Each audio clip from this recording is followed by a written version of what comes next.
Die EFF beplan om 'n mosie teen die verhoging in die brandstofheffing van of in die Kaapse Hooggeregshof volgende week in te dien. Die eerste respondent in die saak is die minister van Finansies Enoch Godongwana, wat die verhoging verlede week in sy begrotingsrede aangekondig het.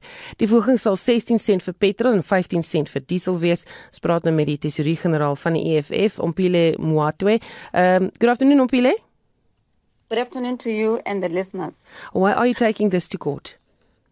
We're taking it to court because it's constitutionally flawed, it's unconstitutional, it's illegal, it's procedurally flawed, but also it has got an economic injustice, particularly on the poor.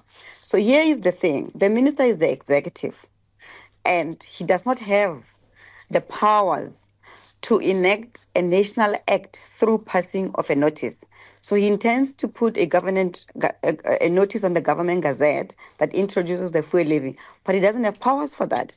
The constitution is very clear on anything that has got to do with national tax.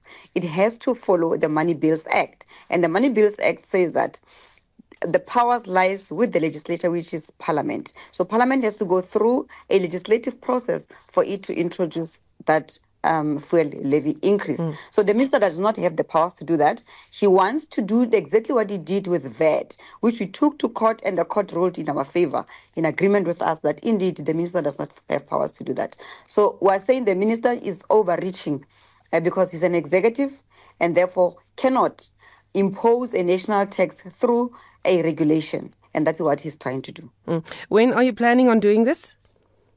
We've already filed the papers in court this morning. We will be physically in court. Our matter will be heard next week on Tuesday.